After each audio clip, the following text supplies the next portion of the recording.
What's up, guys? Welcome to Lawsplaining the Interwebs. I am your host, Nick Rekieta of Rekieta Law, a small law firm in central Minnesota. If you're ever in Minnesota and you run into any legal issues, please give me a call. Today, guys, I have a special guest on the line. We have Zach from Diversity and Comics here to discuss kind of the recent issues he is embroiled with. Zach, are you with me? Yeah, can you hear me? Yep, I can hear you just fine, buddy. So thank you so much again for coming on the show and being willing to talk about this. Hopefully, I can give my audience sort of a view of what's been going on with you. You're kind of you've been tossed into the news, at least as far as the internet is concerned, in the past couple days here. And if I understand right, you've had interviews with a couple different publications and stuff like that as well. Yeah. So we'll talk about kind of your story, what you're trying to do, why that is so horrifically offensive to people, and then we'll move on to some Q&A with questions from me and from you guys for Zach, and then also any questions that Zach might have. We can delve into some legal topics as well, and that should be good, entertaining internet for you guys, hopefully. My first question, though, I'm going to say this before we get wholly started, is Zach, do you drink at all? Yeah, I drink Maker's Mark neat. Awesome. Then I will join you because I have this bottle of Maker's Mark, and nice. We'll go neat. I don't have any with me. That's fine. That's fine. Well, I won't. I'll drink one for you then. How's that? Okay, great. So, yeah, man. Well, why don't you just kind of give kind of a high level primer on what's been going on, what you're doing. So I guess my understanding. Maybe I'll do that. I'll give you my understanding, and then you can help fill in gaps and correct where I might have something wrong. Because I'm coming at this from an outsider from the comics industry, and so that might be helpful for anyone else sort of similarly situated who isn't with the story. But my understanding is that you are a comic book fan. You have a YouTube channel where you discuss comics called Diversity in Comics, which will, of course, be linked down in the description. And what you're kind of tired of seeing some of the trends in the mainstream comic industry. And so you decided to basically fund your own book through an Indiegogo campaign. And you hired artists from DC and Marvel to help you with the project. You raised a ton of money, initially something like $200,000, and I think you're up over $250,000 today. And you just shattering all expectations from what this book would be, what it would sell, and then things started to kind of get really weird at that point. I know there were some leaked screenshots of conversations between comic shop owners who had said that they were not going to sell your book, and then there was a big comic shop in Dublin, Ireland, I think, who also decided to make a statement about it. And then it seemed like you had gotten a small publishing, kind of an independent publishing company to agree to put the book into print beyond the Indiegogo campaign, if I understand that correctly. And then it seems like there may have been a call, or I don't know if it was a literal call or some sort of Twitter thing from a comic book professional by the name of Mark Waid, who had suggested that the publisher should not print your book, and then they backed out of the deal. And so now you're kind of left without a publisher, or you're starting your own shop. I'm not entirely clear on what has happened since then, because this has all been developing very fast. Yeah. So that's my understanding. If you could kind of fill in some gaps there, or tell me where I've got something wrong, that would be great. Okay, great. Yeah. So about a year ago, I started a channel called Diversity in Comics, talking about comics and kind of the craziness that was happening in the industry. The industry was kind of collapsing very quickly because of, in my theory, some business practices that were not really business related. One of my key thesis is, theses or whatever, is that SJW, social justice warriors, have turned comics from a industry into a club. They've created a post-sales, post-success era where they get to decide who enters the industry. So I would review comics in kind of a comedic roast fashion. Sure. I got a lot of fans. I made a lot of enemies. I made more friends than I made enemies, though. But what happened is they got very, very angry, voluminously angry in a way that doesn't make any sense. If you go to Chuck E. Cheese and you say, I don't like the pizza, the manager does not then go to every other pizza store in town and say, don't let this guy in. This is anti-customer, it's anti-profit. So one of the big things said about me in about a year is because I'd actually briefly tried to get into comics in the 1990s. I ended up going into first the military for about 12 years, and then I got into IT. So the big thing about me is like, well, this guy's a failed artist. He's never really done anything. Put up or shut up, make a comic, prove your thesis, and then we'll see who sells the most stuff. So I had obviously YouTube videos can be monetized. I started doing better. I started being able to fund little short videos. I got a Patreon, and then I said, what if I did a crowdfunding? What if I did a Kickstarter, an Indiegogo, and really got a full budget for a comic? And so there were some professional artists in the community that show up in live streams. I ended up, some of them agreed to work with me. And so we made a comic, and we made a comic of extremely high quality, literally hiring recent artists from Marvel and DC, the tops in the industry. So we turned it out. It got very, very good fan reaction. I put an initial goal of like 5,000, but really it would have taken about 40,000 for the whole budget. Past that, I think in the first 24 hours, and then it's been off to the races. At the end of there was a 30-day campaign, and it was tracking to make about 165,000. Very, very successful. Right. And then what happened is I have insiders in a lot of places, and I have insiders not because I'm like a rumor website, or like delisted or something like that, but because people want the industry to be happy and healthy and normal, and it's absolutely toxic right now. So I have insiders at all the companies, retailer stores, and so basically a retailer kind of decloaked and kind of ended up revealing himself. But he brought some screenshots of a Facebook group in which there was about 12 retailers, and they were saying, what are we going to do about this book? Because I had announced on the last day of my campaign, I was going to say who the publisher was. I had a publisher who agreed before the campaign even started, before it, even saw how successful, just based on seeing the art and saying this is amazing. And also knowing that I had a community that I could sell to every day, and that was very enthusiastic. Mm-hmm. So they started saying, what are we going to do to the publisher? And so some of them, it was very much in a kind of colluding, but also encouraging way of pressuring each other to say what they were going to do. So some said, we will not stock it, but we will special order it if people asked. Others said, we refuse to even special order it to a paying customer. And then some of them basically just said, we'll see on the day that they come in to do this. This is absolutely unprecedented in the era. This is an industry where sales plummeted by 10% last year. 50 stores went out of business, and there aren't 20,000 comic book stores. There's a couple thousand. So 50 is significant. Sales plummeting. And meanwhile, for purely political reasons, some retailers were colluding to eliminate choice for their customers. I got this out. For the first 29 and a half days, I sold the comic purely on the merits of it's a cool story and it has cool art. For the last couple hours, I put, and also there is a conspiracy to prevent you from even buying this comic. People got really pissed. It shot up 30,000 in like 6 hours. And we ended the initial 30 days at about 195,000, 30,000 above projection. So then the Indiegogo immediately switched into an online store. So we've tracked up to 255,000 in the last like 4 days. Wow.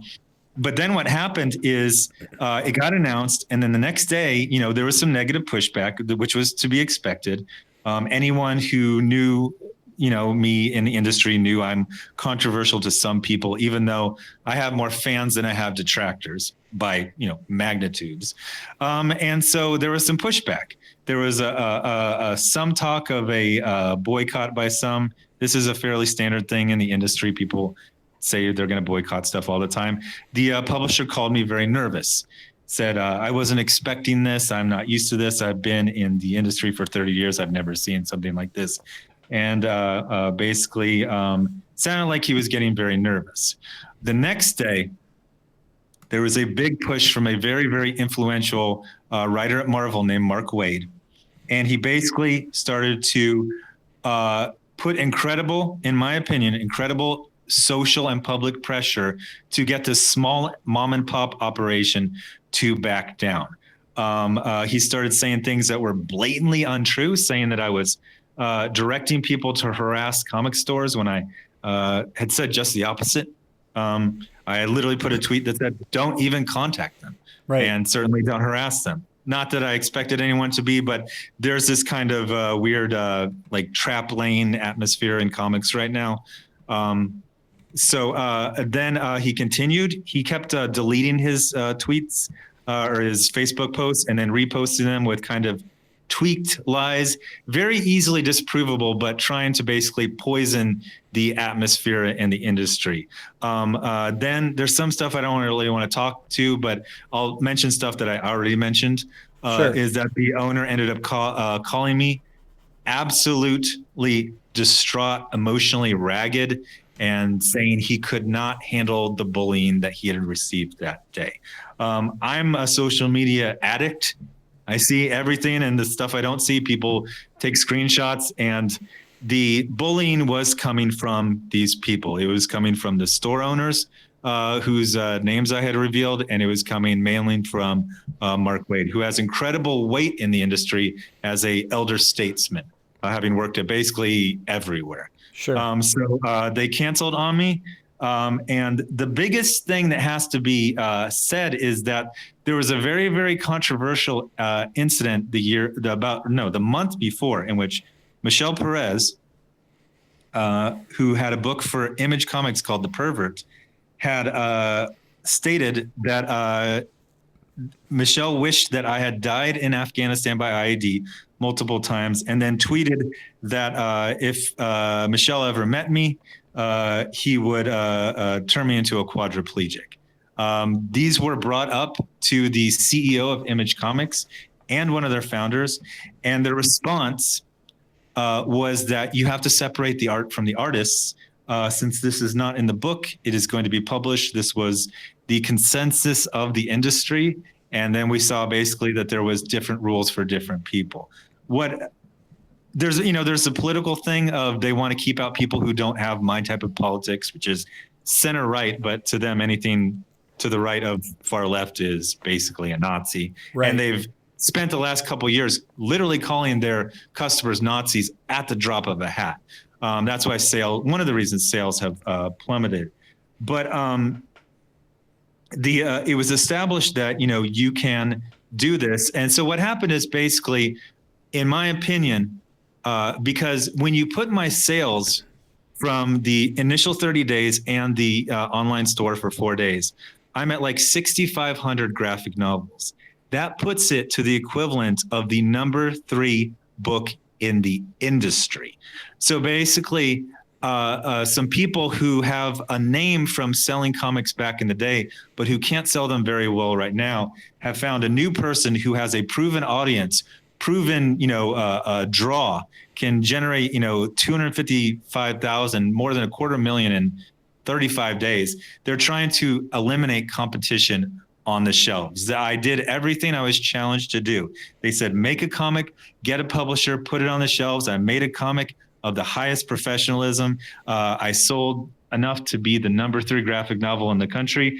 And somebody, in my opinion, used their weight, used the social fear of intimidation and being blackballed or blacklisted in the industry. And they made a small mom and pop publisher cancel their contract only not even 48 hours after it was announced. Sure. I mean, that's just wild. So, so you mentioned that the book is of the highest professional quality, and one thing I want to get kind of clear, my understanding is that your book is apolitical. There's no like anti PC or anti SJW message. It's just strictly a good adventure story about superheroes doing what superheroes do. Is that right, or what's? I mean, I guess what's the gist of the book? Absolutely. So my one of the biggest things I've said over the last year, besides don't call your customers Nazis, which that sounds funny, but that is literally a daily event. Yep. Yep.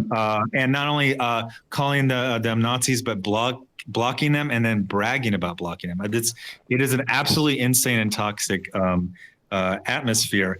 But sorry, I kind of lost my train of thought. The question was. The question is, as far as your book goes, it's just like a pure adventure story. Oh yeah, yeah, yeah.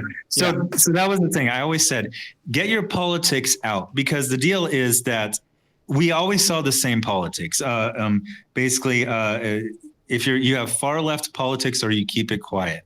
That's how it works in the modern day comic book industry. And it was not always like this. It wasn't like this 20 years ago. Right. But one other thing about social media is you can really get the idea of someone's politics, whereas before you just kind of guessed. So comic companies have used Twitter as basically a political filter, and they've been able to successfully not hire anyone who doesn't have their own politics. But my whole thing was take politics out of comics. It does not belong there. All it does is kill sales. So I wrote, and it's just a pure, it's no more political than Avengers Infinity War. It's literally some superheroes trying to save a giant ape. Like, it's that simple. There is no reason for anyone to be offended. And again, we just were told that, let the customer decide, with Michelle Perez threatening to turn me into a quadriplegic, threatening wishing I was dead in IED when I was in Afghanistan. And that is allowed to be on the stands. And my completely apolitical book cannot be on the stands, according to gatekeepers in the industry. Right. Right. And I mean, we see this in all sorts of industries lately. Of course, entertainment. I think the traditional mainstream entertainment mediums like TV and movies have been a couple decades ahead of things like comic book and video games, but we're starting to see it in the video game industry. We're starting to see it in the comic industry for sure, where you have these gatekeepers and power brokers who get comfortable, in my opinion, at least, with the margin they're creating.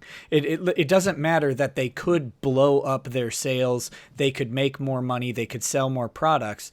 It's the fact that right now what they're selling is paying bills, it's keeping the people in power happy. They don't have to work too hard. They can limit their competition because they're basically a giant, a good old boys club. And so they kind of sit back and have decided that now they can impose their political views on everybody else because they have held the keys to the industry for so long. Is that kind of how you feel about this stuff too? Am I on point there? Yeah. So one of the things that's really changed over the industry, and I've noticed this exact same thing, is that when it started in the 40s or 50s or 60s, it was a bunch of guys who had been in the military. They were in their 30s, 40s. They had families. So their whole thing was, let's maximize profits all the time. The traditional things for a company to do. Now, the common, creator is 30s to 40s to 50s and has no kids, is not married. As long as they can pay, $800 a month on their studio apartment, they're absolutely fine. So that's why I talk about post-sales, post-success. If they let me get onto the stands, it tears their whole idea of the industry as a club down. Now they have to get embarrassed by a guy who has a full-time job in another industry. And it's like, why am I a hobbyist and I'm selling more than you, as this is your profession? Right. So you talk about sort of the SJW culture coming into comics. Can you give some examples from a comic out or for a comic outsider to kind of understand? I mean, where I go with this is like having a female Thor looks like some sort of bow to a sort of feminist need for representation. Am I on track there, or is there something, or like the making Captain America a Hydra agent is some weird like nod towards I don't even know what the point of that was, but it's like these changes that don't seem consistent with the archetypal characters that people outside the industry might be familiar with. I mean, I think of Thor primarily as God of Thunder from Norse mythology put into comic book forms as if the Norse mythology is woven into the regular universe, and that's where we get Thor. So suddenly we get Lady Thor, and to me that's a weird outside of necessity, outside of lore addition. Is that the SJW type stuff you're talking about, or is there more of it that that people outside of the industry might be missing? That's one of the best examples. So throughout comic history, they've always done alternate takes. There was actually a period where James Rhodey, a black character from Iron Man, he was Iron Man for a couple years in the early 80s. And it was actually a very well-received run, even in so-called less progressive times. Right. The thing they used to do is they would introduce a character. They would see if the audience liked it. They would build him. They would set up stories, and then it would feel organic. It would feel natural. It would not feel like politics. With, for example, Lady Thor, it was a very, very sudden storyline, and then in the very first issue, they basically demonized any counter thought. So Thor is a woman, which doesn't make sense on multiple levels because Thor is someone's name. It's Right. like if Hillary would have gotten elected and they called her Obama. Like it just doesn't make sense. So then very suddenly, they kind of worked it. So a woman was Thor, and then she was fighting a male and female criminal team who were a husband and wife. So then what the writer did is put all of the counter arguments of the comic reading fans into the mouth of the male villain. This is a constant thing they do where they delegitimize legitimate beliefs, put them in the mouths of villains, and they say, oh, well, the Red Skull said that. What? You're going to be a Nazi? The Red Skull literally just said we should have control on our borders. So Right. he said what you just said. He goes, this isn't Thor. Thor is like a manly man. He's like muscles. He's like an old Viking type of Norse dude. This doesn't make sense. And then his own wife did not help him, and then literally said, it's an honor to be arrested by you. Us women have to stick together. Me and my husband can use some time in jail. It wasn't just awful writing. It broke every single part of the story. There was no immersion. All you saw was a writer and a company making fun of legitimate complaints. They could have slowly introduced this. They could have called her Thorina, or they could have called her Lady Thor. And then they made the very, very insistent that this was not Lady Thor, that she was Thor, that Thor was not a name, it was a title, which just doesn't make any sense at all. Right. And they just they've done that through multiple times. They had Sam Wilson, who's the Falcon in the movies. They had him become Captain America. They had a young black girl become Iron Man. They had a young Asian become the Hulk. And in each case, it was very, very quick. It was very forced, and they would delegitimize any complaint. If you didn't like a very poorly written, Riri Williams as Iron Man, the only possible thing is that you were a racist and a sexist both together. And I mean, you would have the writers literally on Twitter and the editors telling fans and customers the only possible reason you don't like this character is that because you're racist and sexist. And then they would block them and then brag about blocking them, and then sales would plummet. Yeah, and it's such a weird thing to me because it seems like in the world of comics, and I used to before I kind of got rid of TV, I used to watch Stan Lee's Superhumans, and I really liked that show, even though it's kind of hokey. But it's, even watching that show and looking at someone like Stan Lee, you get the idea that because of the medium of comics and what we've accepted so far, I mean, we've accepted characters like Superman, Silver Surfer, Thanos, you know, these extremely powerful beings that we have. And then we also accept guys like Luke Cage or Jessica Jones, like these. They're obviously above human level, but you know, Jessica Jones is not Silver Surfer, right? There's a distinct power disparity there. So it's like we accept any spectrum of superhero as long as the story is compelling and the characters are well drafted. It's like why would they need to, in my opinion, my question is always like, why are you rebranding Thor? Why are you rebranding anybody? Why would you rebrand Iron Man or Captain America as this other thing when you could create an interesting and distinct character? Like I may like Captain America, but I'm not married to the Captain America character so much, whereas I need someone other than Captain Rogers to be to be Captain America. Like it seems like they have the ability to create infinite permutations of characters. Why are they rebranding people ever? I mean, that's just my opinion. It seems so lazy. Yeah, another insider said something to me that I was kind of kicking myself for never noticing. He said, SJWs have made the comic book industry so toxic that the actual talented people have left, and all you get is the homesteaders. He mentioned someone named Grant Morrison, who basically created this. He was very, very creative through the 80s and 90s. Now he's basically going off and writing TV shows because he can make more money, and he doesn't have to deal with, in my opinion, crazy people. Yeah. I mean, a group of crazy people running the ship will drive all the normal people off board real quick. Yeah. It seems like to me. So I guess kind of riffing on what you just said, in your opinion, so you're a critic of the industry, a critic of the writers, and that's perfectly acceptable. Who out there is still who's doing good work? That seems like a good challenge question. So there's a very funny thing, because the people who are doing good work are, by coincidence, also really good on social media and very, very friendly and positive with the fans. So off the top of my head, there's actually an ex-CIA case officer, I believe, named Tom King. He's like the new hot writer.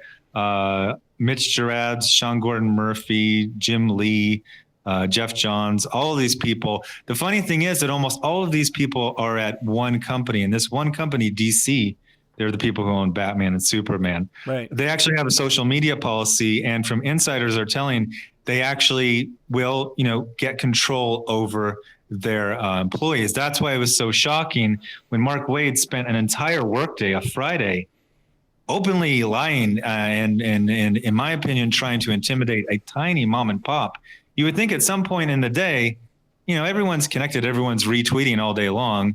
Whoa, what's going on here? Like, right. You're known as Mark Waid of Marvel. Like, the reason DC puts in this social media policy is they know that the average person takes this as you are a representative, even when you're saying your own opinion. So, they'll take some control. Marvel literally just let Mark Waid. He ended up shutting down all of his social media later in the day. So it looks like eventually someone got to him, but he went a whole day. And obviously, I mean, he had this owner of a small mom and pop operation in tears to a man he barely knew. Right. And this seems like a good time, in my opinion, for kind of a legal segue to talk about. So the way I see it, you've got the legal issues of your situation. From my understanding, you've got Mark Waid as one, you've got the sort of collusion of the comic shops as two, and then you've got the contract termination from the publisher as 3. Those are the 3 big issues that I see from the outside sort of perspective that I've got, and just kind of people sending me stuff over the past couple days. So I think it's a good time to kind of talk about Mark Waid and what I guess if you don't mind, I can give you kind of my opinion on what's going on with him, what potential claims are with him, what the legal standards look like for that, if that's okay with you. Yeah, definitely. As a, advice, however you want to couch it. Yeah, definitely.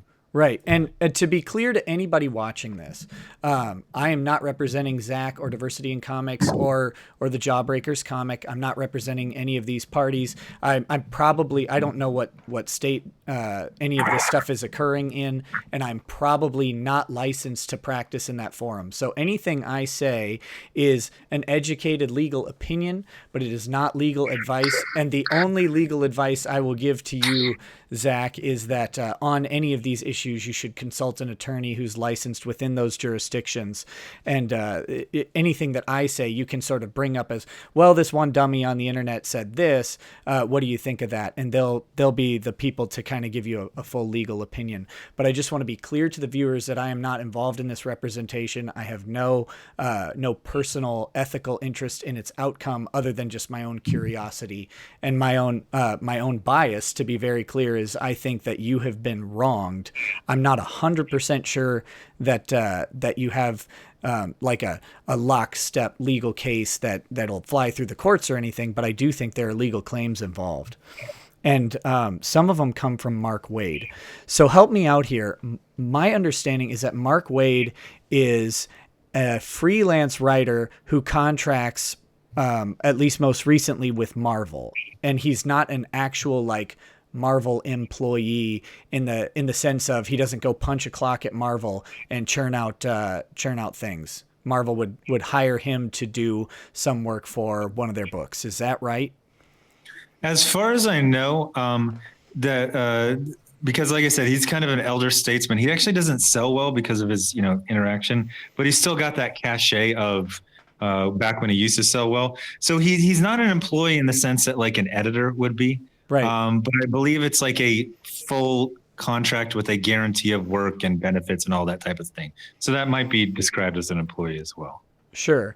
So the reason I ask this is because what you said earlier and what I've seen on social media is you mentioned that Mark Waid went out on Twitter and said that you were encouraging fans to harass comic shop owners. And then I think he revised that statement and said something along the lines of, maybe you weren't encouraging it, but you were kind of giving a wink and a nod to it type thing, implying that you are, behind the scenes encouraging it while saying in public that you're not. So, and you have said explicitly, on your Twitter account, I mean, I saw the tweet where you said, do not contact these people. Don't call and harass them. Don't contact them at all, basically. So what that looks like to me from a legal perspective is defamation, right? He's made a materially false statement. It's provably false because you have said the exact opposite. And, he would have to defend that claim in court. For example, he would have to prove that you did say this. You did encourage people to go contact these comic stores to overcome the defense of, that's a lie. Here's the actual evidence.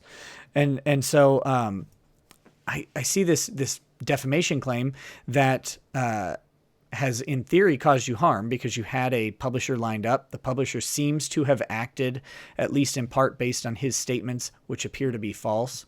And then, so that implicates Mark Waid on a personal level. But then the real interesting question, because like you said, if Mark is one of these kind of insular guys who doesn't make a bunch of money, the question in a lawsuit is always, well, how am I going to collect? Right? If this guy's making $800 a month and it pays for his apartment and he's not really, he doesn't have this nice big cushy savings account, you can win a judgment all day. But at when you come home, you've just got a lot of lawyer bills and you don't have any payment coming. But the interesting thing with Mark is if people associate Mark Waid with Marvel and as a representative of Marvel, because they know he's got a contract, because all of his books are published by Marvel, because he has ever spoken on behalf of Marvel, or even if in this conversation that he had with the publisher. And are you comfortable with talking about the publisher's name, or should we not mention them on this stream? It's I'd probably not mention on this one. I mean, everyone knows who it is. Yep. But yeah, there's a couple other factors in that. It was, basically there are people that work at both this company and Marvel. Sure. And they were worried about, basically retribution. I have insiders everywhere, and even the top people, the actual top selling, not just known names like Mark Waid, they live in constant terror of these gatekeepers and power brokers. Right. As you talk to them, it's an absolutely vicious industry, and literally one rumor can destroy you forever.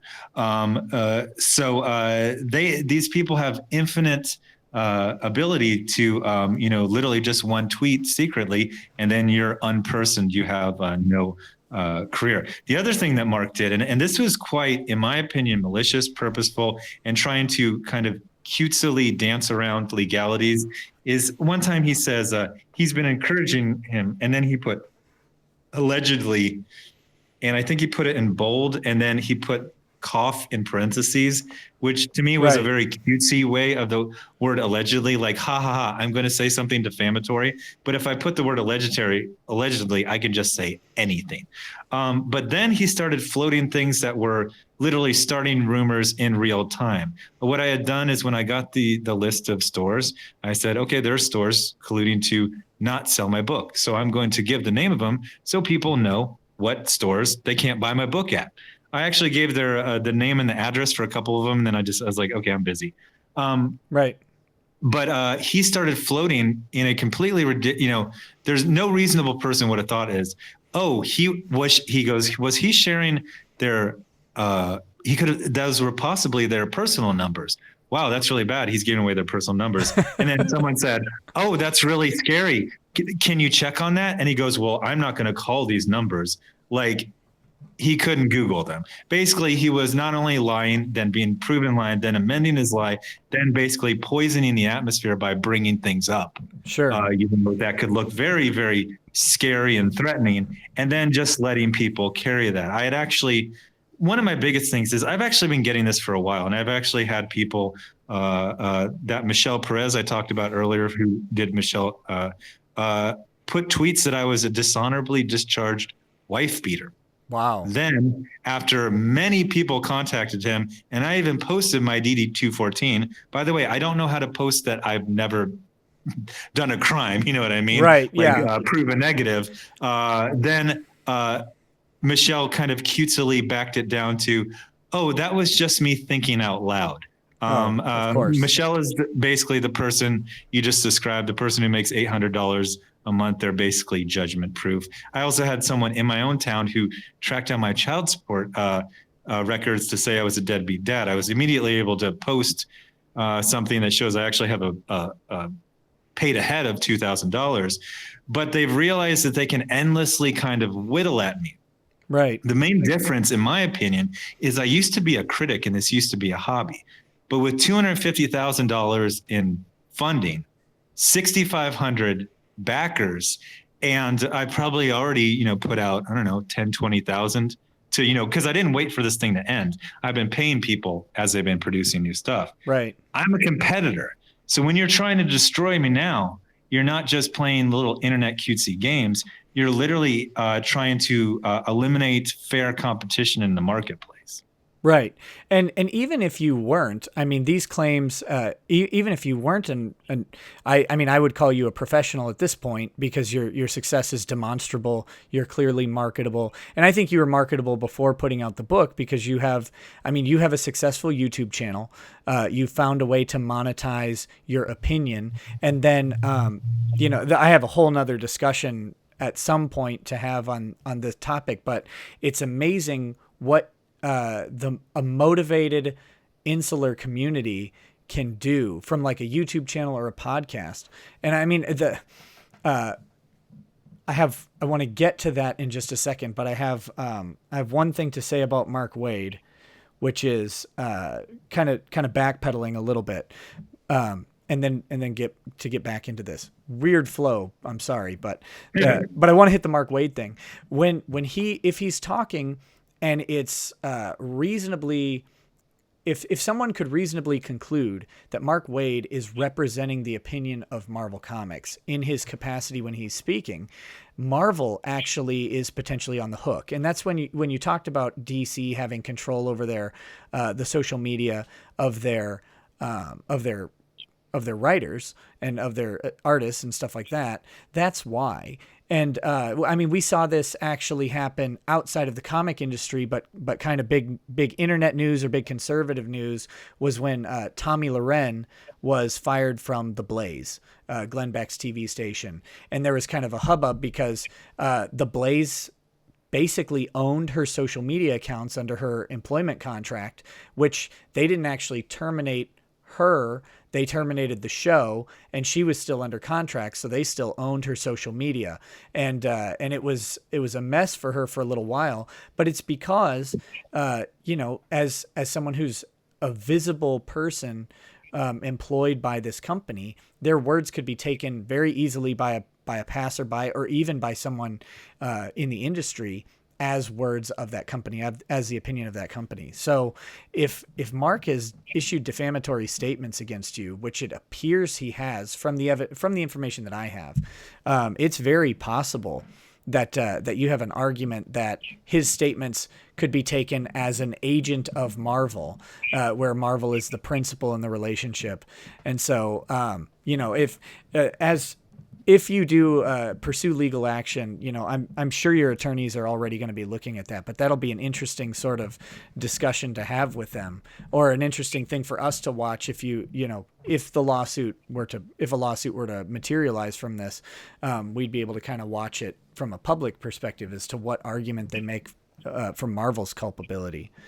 But I have a follow-up question to talk to you about the allegations about your divorce, and that is, when did you stop beating your wife? And that is a complete joke question, but that's the reason I ask that is because that's how they force you to answer for something that you should until like there's any sort of credible allegation, you should never have to answer to it. But in the age of the internet and people get this idea that they're either anonymous or they're insulated from repercussions. So they'll, like you said, this Michelle person making claims that you're a wife beater, and then just say, well, it's just my opinion that he was committing a felony.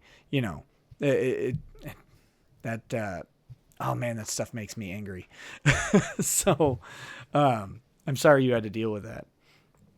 But, yeah. So one of the things is I've seen this stuff escalating. That's why I've really talked about, getting a lawyer. I think that once there's one prominent case, and I think this Mark Waid thing, this is, in my opinion, huge because they have figured out a way to intimidate, to control an entire industry.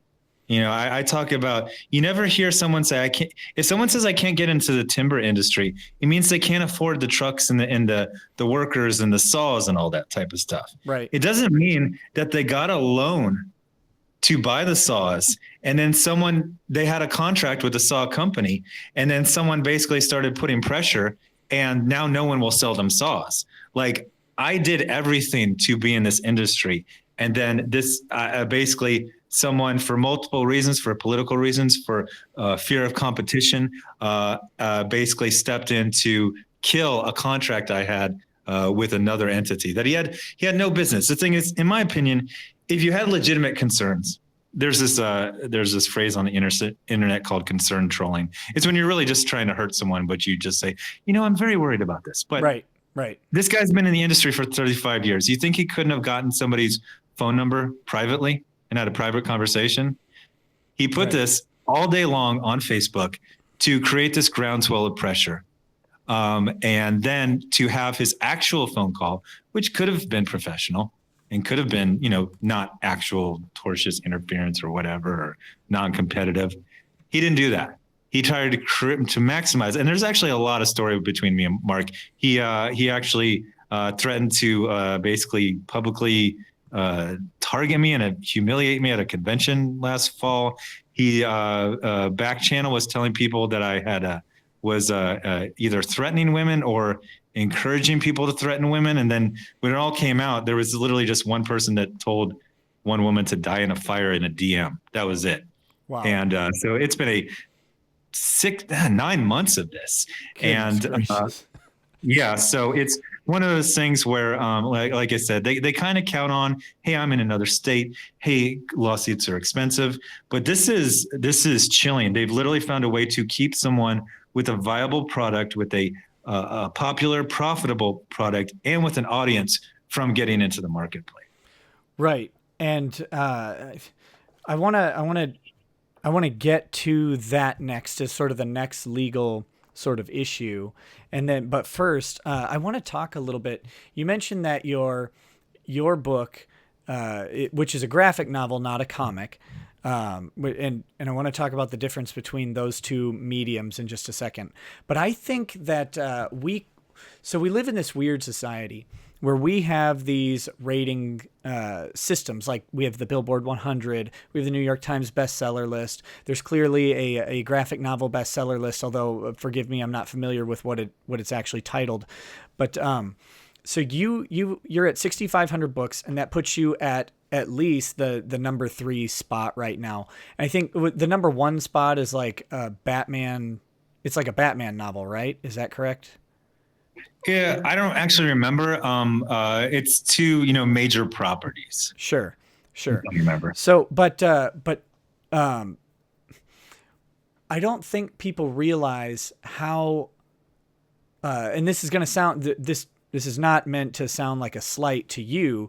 It's a slight to the inflation that we add to these numbers, because we see something like 50 Shades of Grey and it sells 100 million copies. So we're like, oh, when we see a bestseller, we're expecting these massive numbers, but they're really not. A best-selling book is something like 20 to 40,000 copies or something like that. So your graphic novel being 6,500 copies is a huge accomplishment.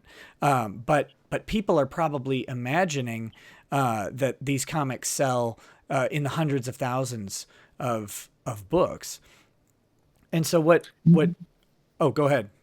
No, go ahead. What gets me, and what I think we're going to start seeing from the industry, is that you have insular communities like yours, for example. I think your YouTube channel has like 50,000 subscribers right now, is something like that. Yeah, 67, 68, I think. Right. So even higher, which is awesome.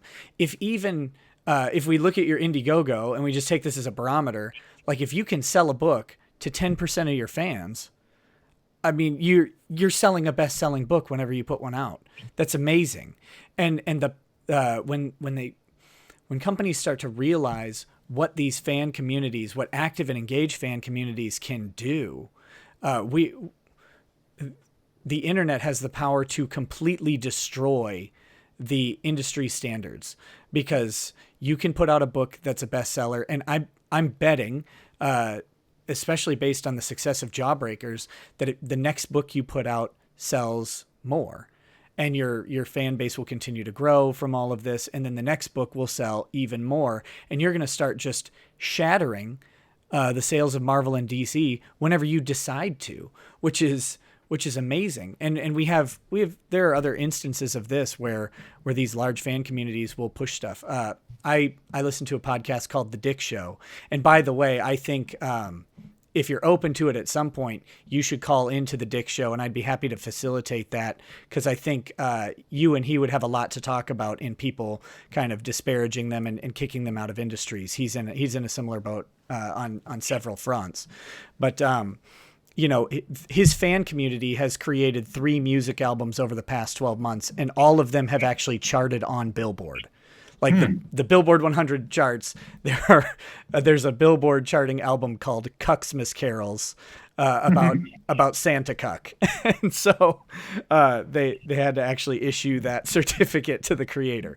But I mean, and so I want to impress upon people, like or maybe you want to take this and run with it. Like, we don't need the gatekeepers to get the content we want. Support the creators that you like, and they will believe me, guys like you are out there who will make content that's quality because you've got passion, because you're not bogged down by all of this industry drama, and they'll make the content people are looking for. All we have to do is support them. Did you have anything you wanted to say to that? Sorry, I kind of went on a tangent rant, but that's what I do.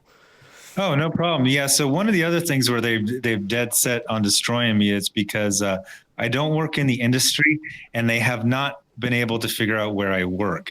I've actually had a stalker go to my LinkedIn and look at what they thought was a current job and try to contact them. I knew this was coming, so I haven't put my last 2 contracts on my LinkedIn.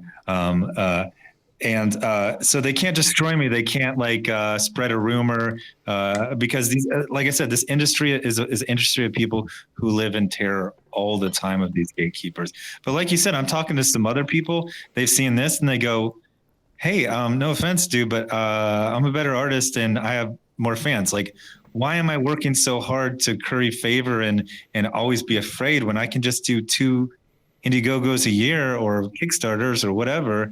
And, that's all I need to do. I don't even need to be in stores. Right. I mean, oh gosh, it's crazy the ability that we have to destroy the traditional notion of the market. And I think we're right on the cusp as a society of really realizing that. But we still pay homage to these titans in whatever industry we're in. Like, we still pay homage to the AAA game creators. And the thing that really annoys me is that these gatekeepers listen to these vocal minorities. And I mean minorities, guys, come on. You know what I mean by minorities. I mean minority of the discussion, not minority in some sort of race or class status or something like that. But you've got this vocal group of people with extremely loud opinions, and you've got gatekeepers feeling like they need to, and I think some of them want to be there, but then others kind of feel like there's some pressure and they need to be catering to these people, and they don't at all.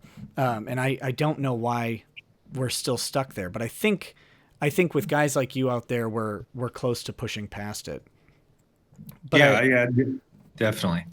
But I kind of want to get into a little bit with the collusion type stuff and keeping you out of the industry, like you were talking about, because everybody on the internet's a lawyer, right? As we've known, as we've seen for the past several years, and people are out there throwing out claims.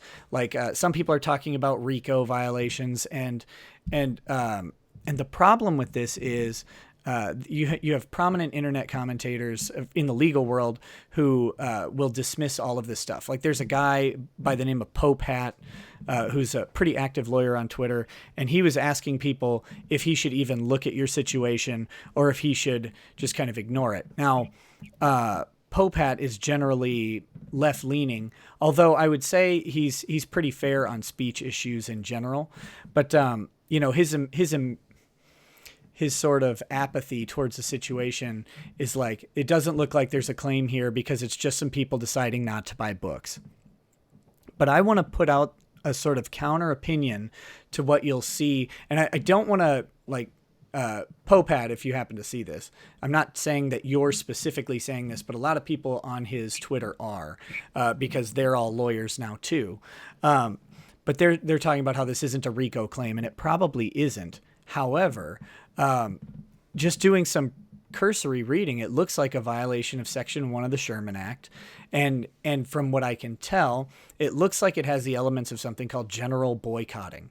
And a general boycott, I think it's a group boycott. Sorry, not general boycott. A group boycott is where people in an industry get together and then actively work in an unfair way to compete against someone else in the industry or to keep someone out of it.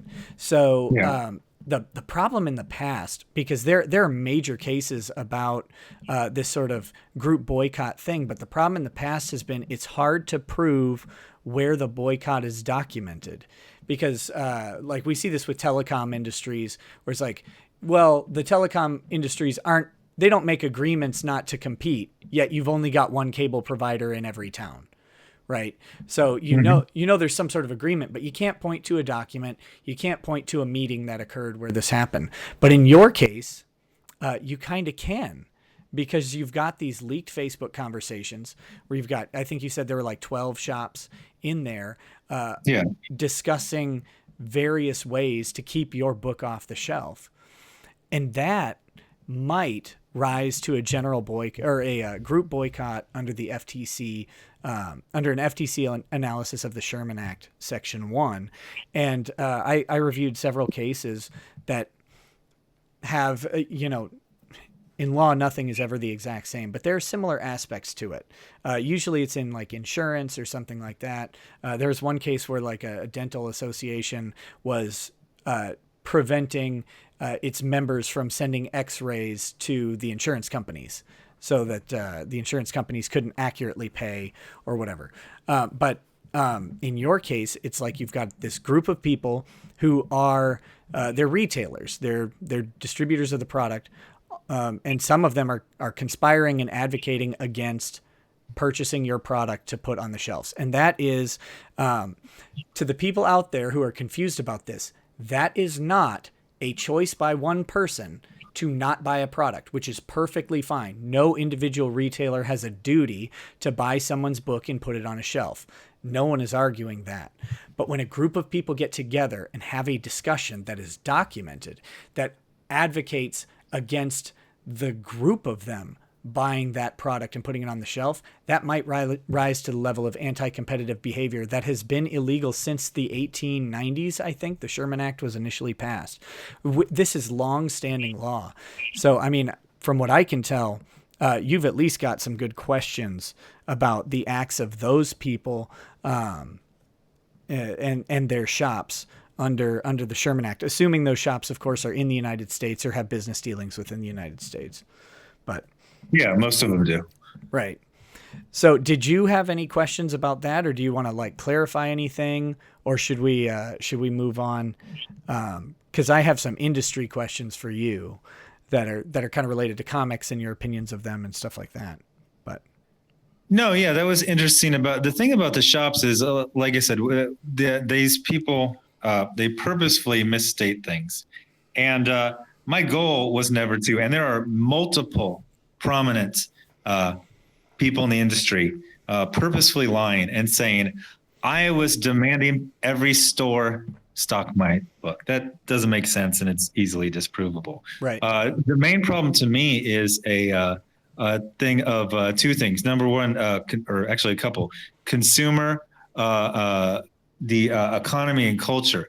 Number one, a lot of these stores are in areas where there's one store around for 80 miles. Right. And if your local store doesn't want to sell that, or if your local store is really oddly putting up these statements saying, we won't carry this, either you're being prevented from buying a product, or you're being basically socially blackmailed into being afraid to ask for it. If your local store says, we're not going to stock this, but we'll special order it if you want to, they're basically saying you're going to be judged if you ask for this. You're a garbage person. Right. The other thing is that favorite line. Well, I'm sorry. Sorry. The garbage person is a favorite line of that segment of the community. Yeah, they love it. They love it.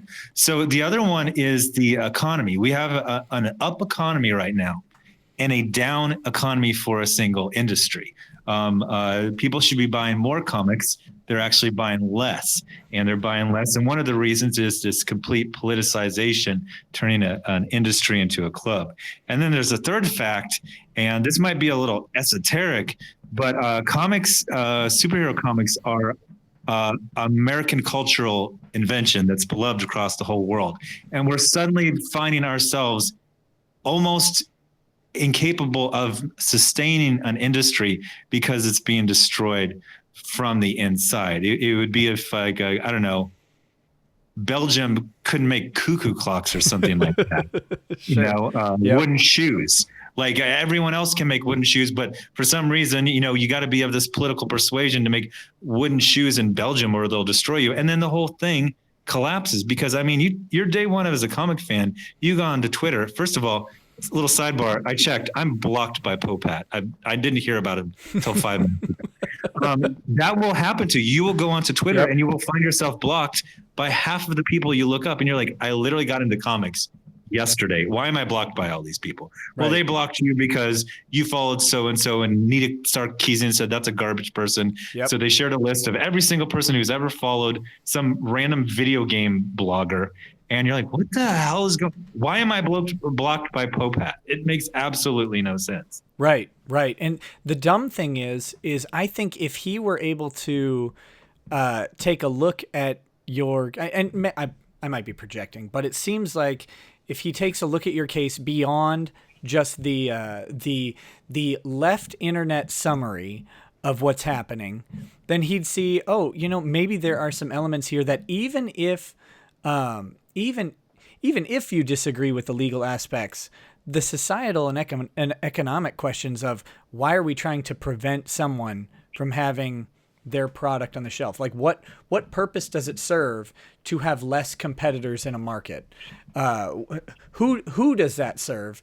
And it's weird that the left, who has been so anti-corporatocracy for so long, is willing to allow corporations that they approve of to be the gatekeepers and arbiters. Like they're willing to give them full authority when for the past, we'll say, the Sherman Act is 1890. I mean, the American left has been anti-monopoly for at least 120 years. And we've got, the left has been kind of on the forefront of that, breaking down these corporations, making sure there's more competition. And then now suddenly they're like, well, we want more competition, but we only want it of our perspective. And if we can't get more competition of our perspective, then we want no competition at all, is what it looks like to me. But and another thing I'm looking down the barrel of is, they got the publisher to cancel a contract with me. So I said, okay, I got enough money to be my own publisher. It's not that hard to just publish myself. But there's basically only really one distributor for comics to comic stores. And when I'm going through their process in 6 months, who's going to come knocking for them? It's going to be the exact same people who scared my publisher into canceling a contract. So I really feel like I've got to get ahead of this. And this is the point where it's gotten too far. Right. Yeah. And so you clearly have a vested interest in nipping this stuff at the base level before your book just can't find its way to the hands of the consumer, which is just, it's unfathomable that in America that can happen, especially when there's nothing controversial about the product. It's just that some people disagree with the producer on some issues. And I kind of want to talk about that and kind of transition our discussion into talks about the industry and your perspective on it. And the reason is because I have people who have sent me questions for you. And I want to make sure and honor some of that and get some of those questions out. Plus, I find them fascinating and would love to talk to you about them. And the first one is, the first one I got was, why are you controversial in the comic fan community? And I guess we probably know that. Yeah. And that's just simply you're speaking out about this sort of insular gatekeeper society or gatekeeper community in the comic industry that has a particular political perspective. So moving on from that, the next question I saw, which was really interesting to me, is how do you explain slow comic sales of a company like Marvel versus the box office success that they have with the Marvel Comic Universe movies? Okay, yeah, that's an easy one. So I had actually been out of comics for a while because I wasn't making a lot of money. Then I got into IT 2013. I started having some disposable cash. And this is when two things happened. Number one, the Marvel movies got very popular. Number two, Marvel replaced almost all of their heroes with some new person that you had to like or you were racist. So I would be in the comic shop on a Saturday, and here would come Joe Average Dad with his two kids, 8 and 12, and he would say, "We just walked out of the Avengers. My kids loved it." Let me see the Avengers. It's like, where's Tony Stark? He's gone. Where's Steve Rogers? He's gone. Where's Bruce Banner? He's gone. They replaced everyone. And I literally just saw like just disappointed and also very, very confused. Like imagine going to Disney World and Mickey Mouse is not on anything.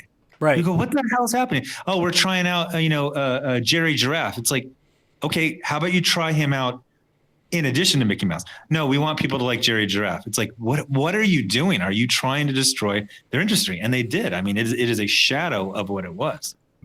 Right. And I think that's a strong point. But then, do you attribute the general trend, or do you attribute the decline in comic book sales specifically and solely to the SJW sort of stuff and the replacement of these iconic characters? Or do you think that there's something else going on in addition to that? So basically, is it a portion of the problem, or is it the entirety of the problem? Well, it's a portion, and that's one of the big things that SJWs always fall back on. When their sales plummet, they go, well, print media is down in general. But I was just able to turn out $250,000 in 34 days. Right. The reason is I actually modeled my comic after the style of comics when comics sold hundreds of thousands of copies. Now, obviously, I did not sell hundreds of thousands of copies, but I sold the equivalent to get at the top of the industry by focusing on when was the last time comics were really seriously popular? Let's make comics like that. And so when was that? Because in my opinion, I think I started to see the decline sometime around like 1995, 1996. I think I noticed comic shops in Minnesota start to disappear. Because I used to be like, I used to buy a couple comics. I used to buy Spawn when it first came out, because I really liked that comic. I liked Image as a company when it came out. So I bought like Spawn and Wild Things and Cyberforce and stuff like that. But then I kind of fell out of it because I ran out of money. But I noticed that the comic shops started closing in the late 90s. Is that about the time that you think this stuff started, or was it before that, after that? I mean, you're more versed in the industry. Yeah, so the industry did have a collapse, which is due mainly to some kind of corporate shenanigans and it turning into a speculators market instead of just being a periodical market. But even when the industry was supposedly absolutely destroyed in the late 80s, it was selling about, if you compare title to title, Captain America in 1998 compared to 2018, it's selling 2 to 4 times as much. And that was when things were quote unquote terrible. And you remember there was barely any movies, there was barely any TV shows. And they're all comics bad. were just comic. Oh yeah. And they would get canceled in one season. And now like you can't you can't watch all the superhero TV shows. There's not even enough time to catch up with all of them. Right. Right. And it seems to be, at least based on your assertion, and I, if I understand your assertion, I agree very much with it, which is the TV shows and the movies that we've got are modeled at least to a obvious majority on the successful eras of the characters that we're talking about. Like that's a good point. Captain America is Steve Rogers on film is the wholesome Captain America of the 80s, right? Of the 80s where he's pro America, he's thrust into a future time, but he's got that the Pollyanna version of like 1950s morality, 1940s and 50s American morality, where he's just a stand-up guy, he's chivalrous, and he loves his country, and he's willing to fight to preserve just basic things of freedom. So that's what we get with Steve Rogers in the Marvel Comic Universe movies. But then what we've got on the shelf with Captain America is, oh no, he's actually a Hydra agent. No, he's willing to, like, he suddenly has this like leftist ideology, and he thinks we should punch like extremists, and of course the extremist being Red Skull, who is clearly being modeled on like Donald Trump's, or like a caricature of Donald Trump's campaign and stuff like that. And it's like, you have sales here, you don't have sales here, and the guys making movies, of course, they don't have time. They're putting $700-800 million into producing these movies and advertising them. They don't have time to mess around with what doesn't work. So Yeah, one of the weirdest things is that the one of the things is they said, we're racist for not liking this version, but they've never actually pushed those comic versions into like the mainstream. You never see it on the T-shirts at Target because they know it actually has no actual appeal. right, and people are looking for. I mean, one thing you mentioned that this brings me back to one of my questions. And screw the questions from other people when I think of my own.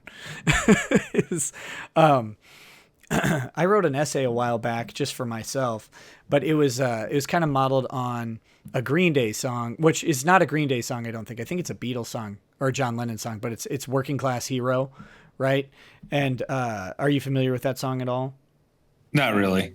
Okay, well, but basically, it's like extolling the virtues of just your average working class person and what they contribute to society, and like it's very. I don't want to like put it in trite terms of being like socialist or communist, but it's this idea that the worker is the backbone of everything, and America has a different view of that. You mentioned this earlier, like the idea of a superhero is like this uniquely American cultural concept that we've exported to the rest of the world, and they eat it up because we have always held the idea that any individual in the United States, through work and a little bit of luck and timing, can be something far beyond everybody else. They can become exceptional to the point of lunacy. I mean, when you look at guys like Bill Gates or Elon Musk and the ability that they have to create wealth and do kind of amazing things, it's there in the United States. And then we kind of manifest that into these superhero characters. But I've noticed a trend over the past 20 years since I've been kind of more politically minded, going back to when I was a late teenager, but seeing the idea that when we have heroes, we must break them down. Like there's some concerted movement to break down the idea of a hero. And the best ways I can picture this are when we as a society like revel in the downfall of someone like Tiger Woods, or we revel in the downfall of Bill Cosby, we revel in the downfall of Michael Jackson, where we're willing to, and like with Bill Cosby, it appears, he was found guilty, so it appears that he was maybe guilty of the stuff that he was accused of. But like with Michael Jackson, never found guilty in a criminal court of any of this stuff. But we were, as a society, are willing to just soak up the accusations against him because we've been, I don't want to make this into a conspiracy, but we've been kind of conditioned to break down the heroes that we have. And I wanted to know if that's something that you've noticed and if you see that in the comic industry. And like, that's when I heard about Cap being switched to Hydra. That's immediately what I saw. It's like, we have the most wholesome, purebred American hero literally being Captain America, right? And no, we've got to make him like this tormented character. We have to put in this complicated story about him. He can't be trusted. We have to break down that hero. Can you comment on that? Am I like way off base? Well, especially with Captain America, there's been a very, very obvious thing where he's basically never been himself since 9/11. He's either been dead, on the run, a fugitive, a criminal, severely aged, missing, replaced with someone else, sent to the future, and then retroactively made a Hydra agent the entire time.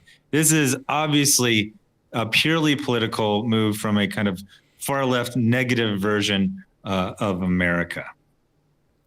Yeah, and I mean, to me, what's funny about that to me is like the most powerful Captain America image that always comes to my mind, especially now that you bring up 9/11, was the image of him crying at the site of Ground Zero, right? Like that, I think that was like a poster or a T-shirt that was made almost right away after the event, and like I saw that and was like, that's exactly what I want from Captain America, like the anger and the distraughtness. But we didn't see that, if I'm following you correctly, we didn't see that attitude come through in the comic universe, but we actually saw the opposite attitude.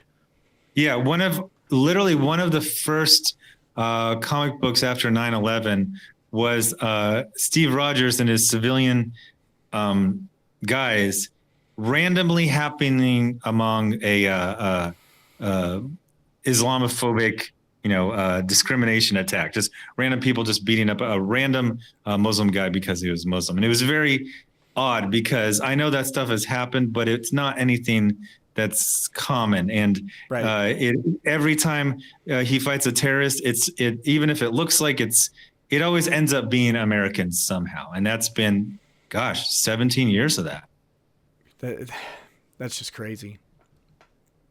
All right, I have a very important question for you. And this is kind of within our community, or the community of people who follow me and people who follow like Dick Masterson and stuff. This has kind of been an ongoing question. So, when you go to the bathroom, do you pee over the waistband or through the pee hole in the underwear?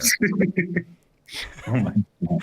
I don't think anyone does through the whole milk line. That's ridiculous. Well, you may be surprised. You may be surprised, but I'll note you're an over the waistband kind of guy.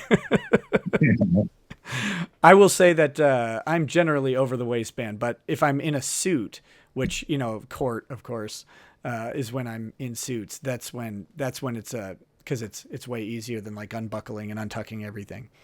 But another guy wants me to let you know that you are a giant stud for doing this. So again, you have a lot of people in your corner.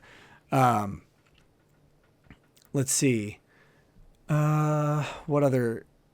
Okay, so one question I got that's this is interesting to me as well is what do you feel about like Japanese manga versus American comics? And the reason that it's interesting to me is it's like we have these different subcategories that people outside the industry might not really, they're going to look at everything and be like cartoons on print, but a comic book versus graphic novel versus Japanese manga, they're very different things. So, do you have anything to say about like the differences in the industry, or are they the same industries? Are they different? Do they suffer from the same sort of symptoms?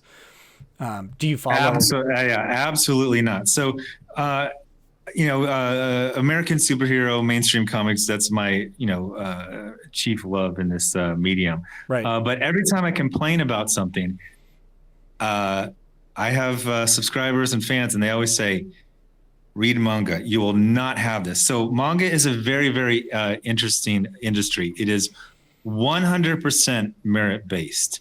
They actually have this interesting aspect where you can use copywritten characters and you can just do your own stories on them. And you can even sell them if you sell them, not through stores, but like at conventions. Right. So then you basically prove yourself. It would be like if I did a Spider-Man comic. I don't own the copyright or trademark, but it's legal for me to do it and then sell it. And then they say, oh, actually, this is pretty good. Let's hire you. But the only thing is merit. There's no like, oh, this person is of identity group X, therefore we're doing their stuff. It's all merit. It's all sales. And they absolutely cater to the customer. Here's another thing, though. There's actually kind of a remove. There's not so much of this close, I'm on Twitter, you're on Twitter. There's a lot of money in manga, so people tend to be very busy. Well, that's one of the most deleterious parts of the industry shrinking is they just got a lot more free time. So they just sit on Twitter all day calling people Nazis, and they have even less customers. Yeah, and so like my understanding of manga is that and as a non-reader, so crucify me if you need to in the comments, that's fine. But is that they actually like controversy?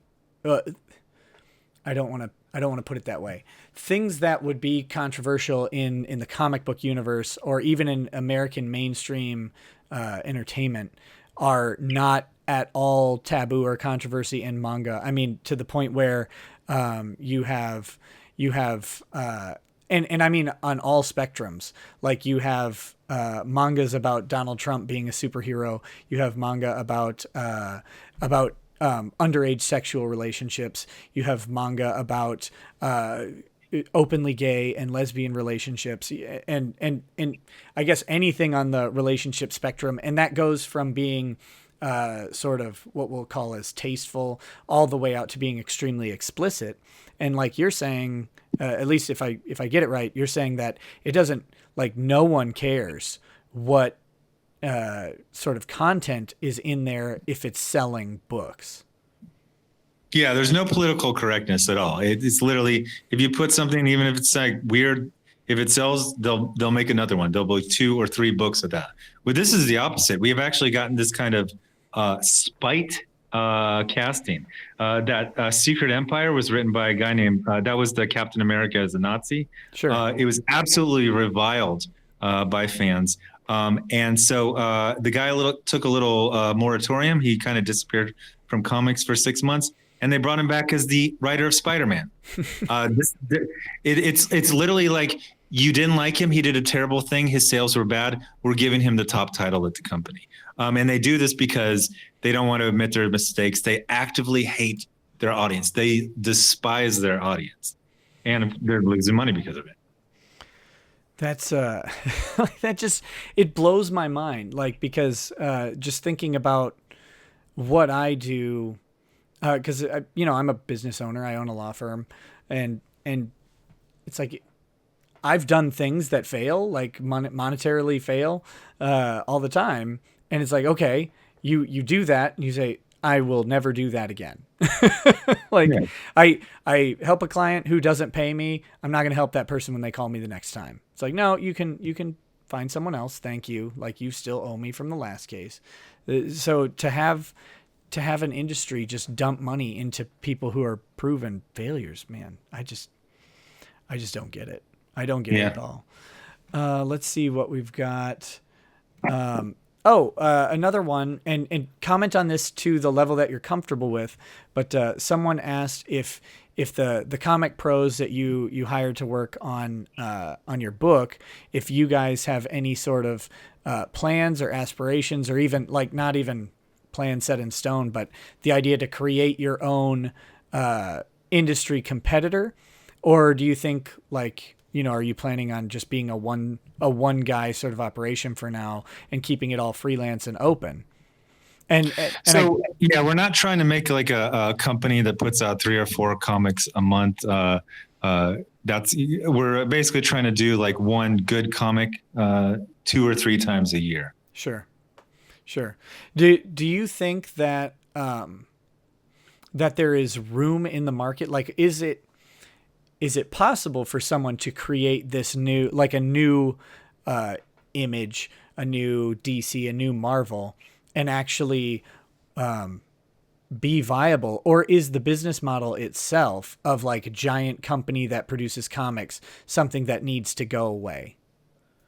Yeah, I think the business model is really going away. A friend of mine actually described the current comic book industry in its shrunken state. He was trying to be very positive, and he said it's artisanal.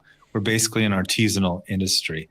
So I said, actually, if you look at it that way, we're not trying to sell a comic for 25 cents to a 6-year-old. We're trying to sell a graphic novel for $25 to a 36-year-old. So even at a lot less customers, you can still make, some solid. We just made $250,000 in 34 days. And by the way, that was with being completely shut out of all promotion on all the comic book industry websites. Right.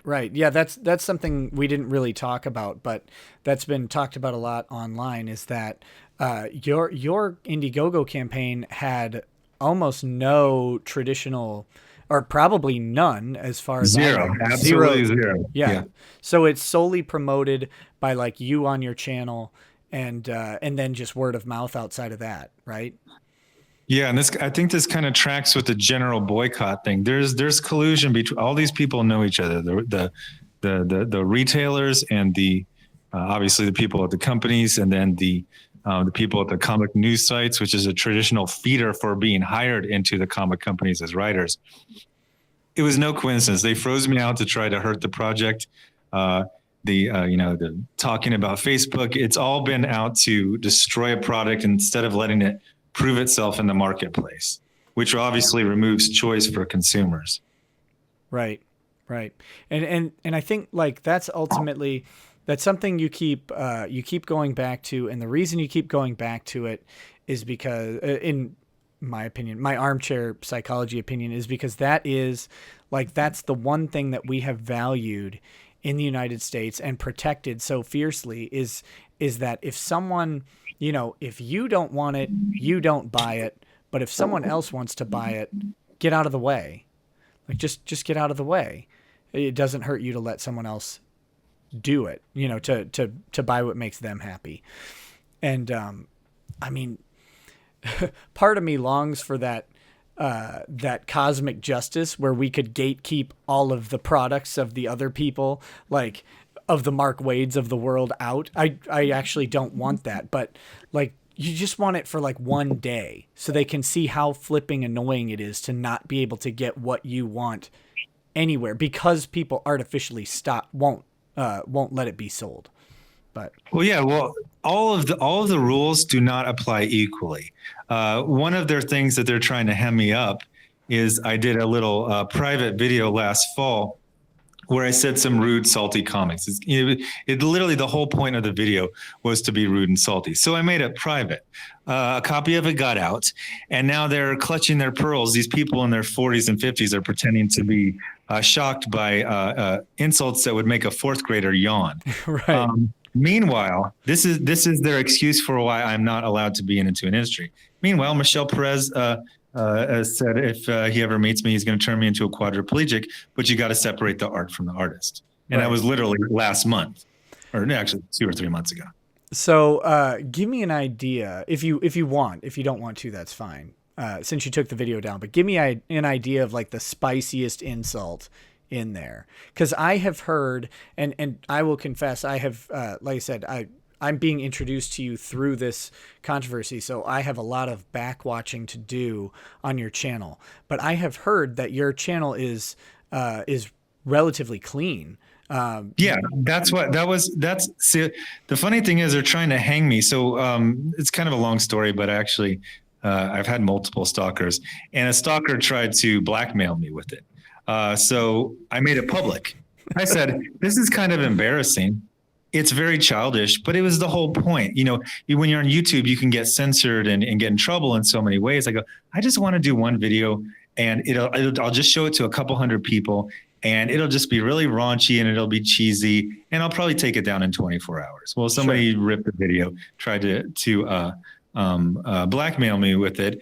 And then I said, okay, I didn't threaten to kill anyone. Like, I just made some really dopey, raunchy insults and jokes. And the funny thing is that my regulars almost universally said, don't do that again because it was really lame. They're like, you're not good at cursing. You sound like you're in middle school. Stop it. And I go, yeah, it felt really fake. Yep. I felt like I was doing a persona. Now we get these people, because he said this, he can't be it. It's like, excuse me, who threatened to cripple someone? Right. And you publish their stuff. So seriously, just be quiet. Don't you love how if everyone who virtue signaled was the paragon of virtue that they claim to be, and when I say virtue signal, I mean like, oh, he said this one word that really offended me. It's like the idea that these people have gone through their life without ever insulting someone, without ever being mad at someone, without ever calling someone some untoward name is just it blows my mind, like that we even come close to accepting that, because it's so far removed from the reality of the average human. I mean, maybe there is someone out there who walks around Jesus like, but the average person gets mad at people, swears at them while they're driving or whatever, and then they move on with their day. But for some reason, if you put it in a YouTube video, that is beyond the pale, because now somehow your words have killed them. Whereas in any other context, they would have been just fine. They would have never had to experience the hurt that you just caused. Well, the other thing is, I said, don't pretend to be offended by the thing that you zealously looked for and were excited to find. Right. I'm not walking up to them saying them. I'm not just sandblasted him. I've issued multiple warnings. I even put a disclaimer on the video to every single person that it was not to be shared. And this type of thing is this is the type of thing Mark Waid, contacted the company to concern troll over. Sure. Meanwhile, he's saying that he kind of switches around. Oh, did he give around personal numbers? Well, maybe it was public, maybe it was personal. Oh, I don't want to call and check. Okay, but you're going to put that out there. Right. I don't want to check on this, but but you decide for yourself. Yeah. It's like there's no decision. You just Google the comic shop and see if that's their public number. Yeah. Oh my gosh. Well, I mean, this has been really great. I think I'm about out of questions that have been submitted to me. I mean, some people, you guys, I see the list of questions that you've given me, and I think if I didn't ask your question specifically, I think it's largely because we covered it. I do have one kind of controversial question if you want to take it. And like I said, if you don't, you don't have to answer it. And me not knowing the backstory of this will be like determinative, or maybe it's just a joke and it's not controversial at all. But this one guy says, ask why you posted that you wanted to see a comic taking on jihad, but then were too much of a cuck to even read The Infidel by Bosch Faustin. Oh, okay. I think that is by Bosch Faustin. So, yeah, he was very, he's, I don't have any problem with him, but he got kind of heavy-handed, kind of forcing me to review it. And I just told him it's not really my thing. I flipped through it. Sure. So, yeah. So, I mean, I did my efforts against, Islamic extremists in 2 wars. So I don't have to be forced to review something I don't want to. I looked at it. It didn't kind of seem like my type of thing, so I didn't review it. So as a U.S. veteran, you are pro-jihad, you're saying? Yeah. What was the wife question? Yeah. When did you stop beating your wife? It's just so I apologize for that. A little bit of snark comes through, but like I said, most of the stuff I got was like that was the most negative thing that came out, and I don't know the backstory at all, but I can tell you that the people who are vocal in my community who know about you were sending me stuff to cover this case. They definitely think that you have been wrongly treated. I think you've probably got some supporters of yours who watch my stuff too. And if you don't, hopefully people will check it out. I know that one of my buddies, longtime friend of mine, is far more into comics than I have been, and I sent him the link to the Jawbreakers Indiegogo, and he was like, immediately impressed. And what I noticed right away, the art is fantastic. Oh yeah. And it looks like the one thing, the reason I liked Image when Image came out is because, and I'm not an art critic, but Image was written on glossy paper, whereas a lot of the Marvel and DC stuff at the time that I was seeing was on that sort of newspaper print paper. The Image stuff, the actual illustrations were clean, they were crisp, the lines were modern. I don't know if that's a good critic. Yeah. And that's immediately when I saw your book, I went back to that feeling. Like, this looks like something I would expect to come out today. The images pop off the page. They're exciting. The art is phenomenal. The colors are good. So I'm intrigued, and you may find an odd purchase from me coming in there too, just because I'm like I said, I'm enthralled by the concept, and it catches the eye right away. And there are some other people in my life who I know like comics, and I'm definitely going to make sure that they're aware of your story. And as well, I'm going to put the Indiegogo link down there, because I assume right now that's the only place to still purchase this comic is through the Indiegogo site. Is that for the time being? Yeah, because of the intimidation of multiple people, kind of ringlead by one.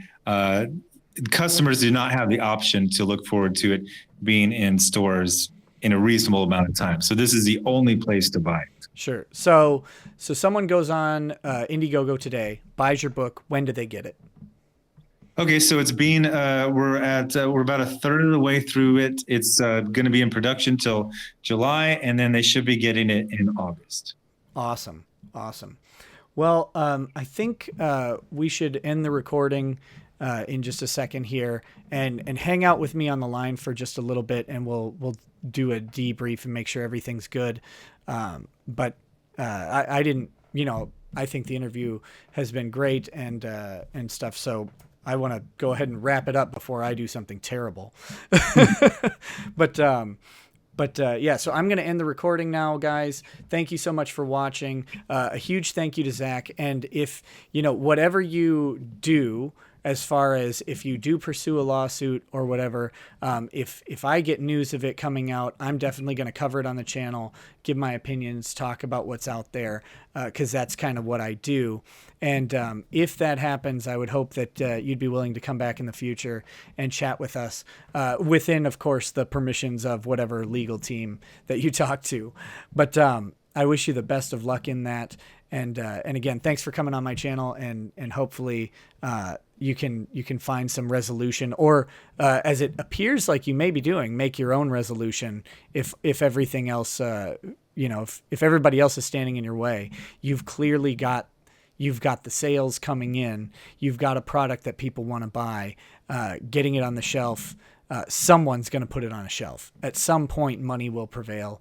At least that's my hope, that we're not that far gone, that green is still the most important color in the U.S. Yeah. But anyway, well, thanks, man. And thanks everybody for watching. And if you have any questions about the legal aspects of this, and as this case develops, if you see stuff, please help keep me informed on this so that we can follow along and I can get those questions answered for you.